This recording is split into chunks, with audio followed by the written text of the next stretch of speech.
Alright, what's up guys? My name is Zack, and today I am driving a 2025 Ford Bronco Heritage. Up front is a 2.3-liter inline-4, and down below is a 7-speed manual transmission. Now, I am super excited to be driving this Ford Bronco for 3 reasons. First of all, I've never driven a Bronco with the 2.3-liter turbo. I've only done V6 Broncos, so we'll be doing some comparing and contrasting. The second reason is that I've never driven a manual Bronco. I've only driven the automatics, so we're going to be doing some comparing and contrasting. And the third reason, honestly, is the fact that I think this color combo is great, the Heritage is great, no comparing or contrasting, because I think this is the best looking Bronco. But if you would like to submit your own vehicle and have it reviewed here on the channel, you can head on over to my website, zackpradel.com/submit. It's a quick and easy submission form. It takes under a minute to fill out, and I come out to you. And if you'd like to see all my videos weeks or sometimes months in advance, you can head on over to my Patreon for only $5 a month. But let's get back to that 2.3-liter turbo under the hood. Well, that is the most basic engine you can find here in the Bronco. And if you want the manual transmission, you have to get the 4-cylinder. They do not make a 6-cylinder Bronco with the manual. Now, this engine is a very bread and butter engine for Ford, like Stellantis with their 3.6-liter V6 or Volkswagen with their 2-liter turbo. This is kind of the engine that they can toss into basically anything. There are some really good benefits to that, mainly parts availability. You're going to be able to find parts for these because they were in so many different vehicles, like the Ford Ranger, like the Ford Mustang. The Ford Focus RS used a version of this engine. And this engine's lineage can actually go all the way back to the mid-2000s with their collaboration with Mazda, and a similar engine to this was used in the Mazda 3. Not the same engine, but sort of the lineage is there, which is pretty cool. I like this engine, it works well, and honestly, I don't think it's underpowered here for the Bronco. Are the V6s faster? Of course they are. But I kind of like the buzziness of this 4-cylinder. This feels more genuine. This feels more off-roady. The original World War II Jeep was a little 4-cylinder, and this kind of feels that way. Now, if you want to crush lap times for some reason in a Ford Bronco, there's the Bronco Raptor and the bigger V6 for that. But for cruising to the beach, this is all you need. Like I said, paired to it is that 7-speed manual transmission.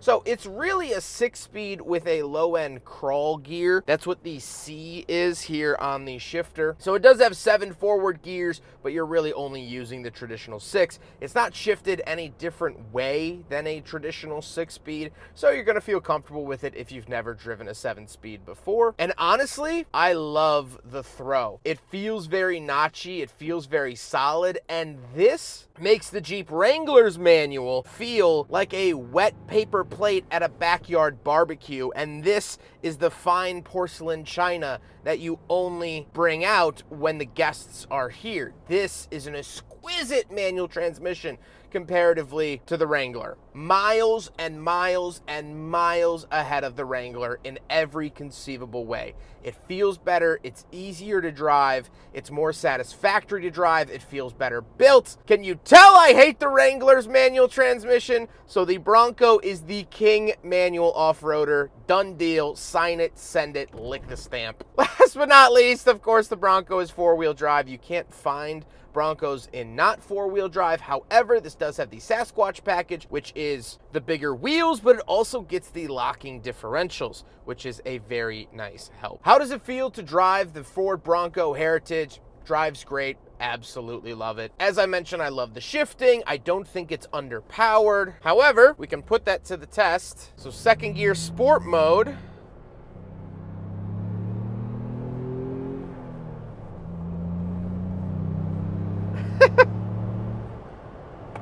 It's not fast at all. There are a couple business days in between gears. Yeah, that's not what this car is meant for. Now, when you do put it into sport mode, it will do 4-wheel drive automatic, which is very nice. 2nd gear. You do get some turbo noises, which is nice. But, again, this is Far from a speed demon. But again, that's not why you buy the 4-cylinder. You want the manual for its, straightforward utilitarianness, things like that, and that's what you get out of this. If you're looking for a highway bomber, A, you shouldn't be looking at a Bronco, but B, they sell the Bronco Raptor. Spend an extra 35 grand and get that. Visibility is fine. You do have somewhat thick A-pillars, but the windows are big and flat, which is nice. And overall ride quality, rides like a Bronco. I do think that the bigger wheels tend to help out with the ride a little bit. You're sitting on a lot more cushion of air, a lot bigger cushion of air, but tis what tis. With that stuff out of the way, let's talk about the interior. Well, in front of me, I have a completely digital gauge cluster. I really love this for several reasons. First of all, it's easy to see and easy to read. You do get a gear number on the dash, which works when the shifter is in the gate, so you can actually see what gear you're in before you let go of the clutch, which a lot of cars don't do. Like the Subaru BRZ/GR86, it only tells you what gear you're in after you engage the gear. So if you're a new learner, this is very, very nice and reassuring. You also do get a bunch of really cool graphics when you change the drive modes. I will show them here now. And I think Ford has really stepped up their game in the last 10 years with these graphics, and they make you feel cool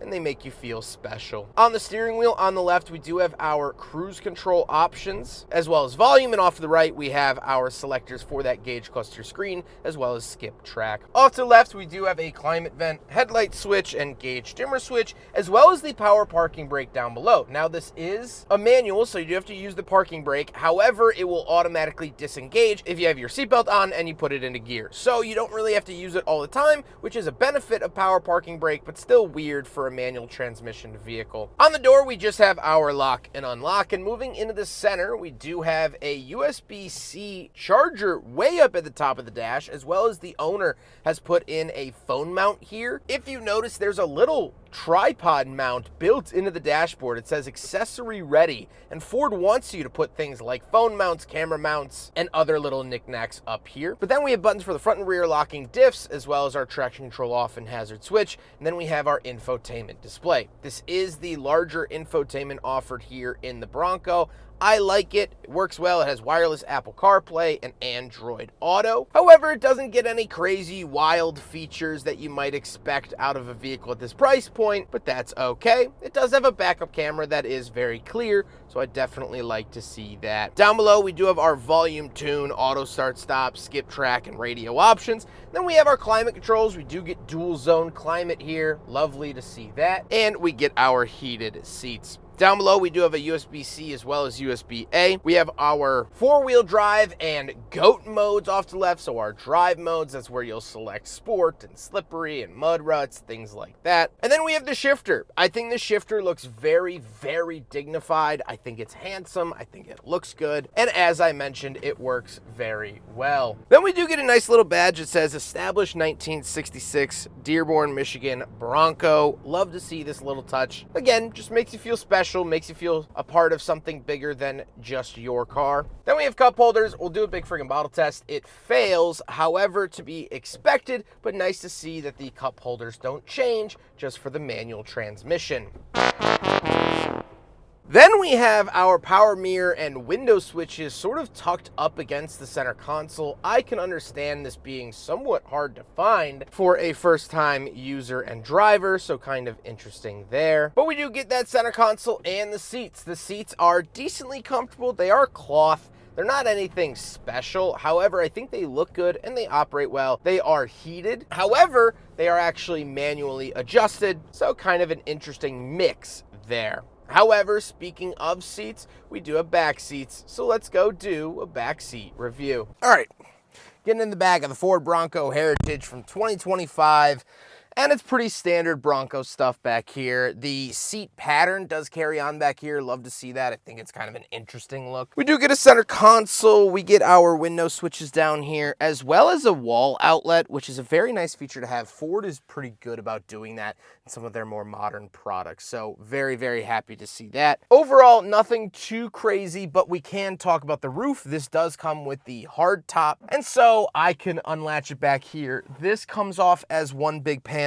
These both come off as basically T-top panels, And then this rear section does come off, but it requires a friend or two, and it's a little bit more of a pain. So very, very cool that sitting back here, I've been in the back of Broncos with the roof off. It's a very special, very fun experience that very few cars on the market offer. You know the other one that I'm talking about with the terrible shifter. And so yeah, very nice back here. It works as a back seat. It's comfortable enough. It's spacious enough. And say it with me, I'm 5'11" and not a small guy, and I fit back here very well. So good to see.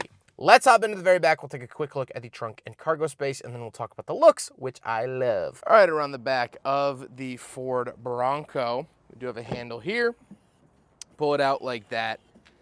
And there we go. This also says accessory ready, so you could attach things to here. I had a Ford Bronco one time that actually had like a fold down little like table thing right here, which was very nice. Open this up as well once the tires moved out of the way, and then you get a huge opening around the back of the Bronco. Absolutely love to see this. Very, very helpful. Once we are back here, we do get a 12-volt outlet, get our little Bronco logo on the lights, and cool little things like that. You can see this is the actual roll bar of the vehicle. This is the top that can come off. We do get some nice floor mats. This is an aftermarket WeatherTech floor mat, but very, very nice. Come down here. The tie downs have little lassos on them. Love that little touch from Ford. And we do have some storage options down here. So very, very nice. You won't find a spare tire down there, and everyone always complains in my videos, oh, new cars don't come with spare tires. New cars don't come with spare tires. New cars. There you go. If you can't find the spare tire, Lord help you. Now we got to talk about the looks, and I love with a capital L-O-V-E this Bronco. This is the Heritage Edition, so it gets the white grille, it gets the striping, it gets the white wheels and white roof. I love this. I think this Bronco looks absolutely amazing. I think personally this is how all Broncos should look. Now, I understand personal preference will dictate otherwise, but I do think every Bronco should look like this because it looks so flippin' good. And I have zero complaints about that. But with all of that being said, let's get on to my final thoughts. What do I think driving the Ford Bronco Heritage with the Sasquatch package from 2025 with a manual transmission? I know there's a lot of asterisks there, but let's talk about it. Honestly, this is it. This is the Bronco. This is what, in my personal opinion, the Bronco should be. Simple engine, manual transmission, looks fantastic, honors the heritage of the Bronco while still using modern technology. It doesn't drive like the old Broncos. It doesn't drive like a covered wagon. The 2.3 turbo is good enough. It works well enough. I don't feel laggy. I don't feel like a bump on a log in traffic. It's very nice. All of this together works very well. And I'm very happy about that because I've been burned by the Jeep Wrangler's manual transmission. I hate manual Jeeps, at least modern manual Jeeps. I've driven old manual Jeeps and they're lovely, but the modern ones suck. This does not suck. It's so good. This car is so good. This is exactly what a Bronco should be. And it's hard to find vehicles, especially in the modern era, that set out to do a task and then hit the nail on the head with said task. There's always compromises somewhere. And I guess you could say that the compromise of this vehicle is the price tag. Yeah, this thing is pricey. And finding a manual Bronco is not easy. The owner told me when he wanted to buy one, there's really about 2 in the country that fit his criteria. So I'd imagine the manual transmission probably won't stick around for super long. Now, there could be an argument made. Is it Ford not producing enough of them? Is it people not wanting enough of them? We could be here till Tuesday arguing that. But from where I'm sitting in the driver's seat, this is the Bronco that you want. Is the Bronco Raptor cool? Yes, very. But it's 35 grand more than this. So save some cash and buy the real Bronco, because this isn't a car that you want to miss. I hope you guys enjoyed the video. Huge thank you to Carlo for letting me borrow his Ford Bronco. What an amazing experience. Carlo's been absolutely awesome to work with. I also reviewed his Mitsubishi Delica. Man has a very interesting driveway. and this is his latest acquisition. I appreciate him reaching out and letting me film his new Bronco, and now I have an off-road vehicle of my dreams. But I hope you guys enjoyed the video. Don't forget to rate the video, comment on the video, and subscribe if you really liked it. Take care, guys.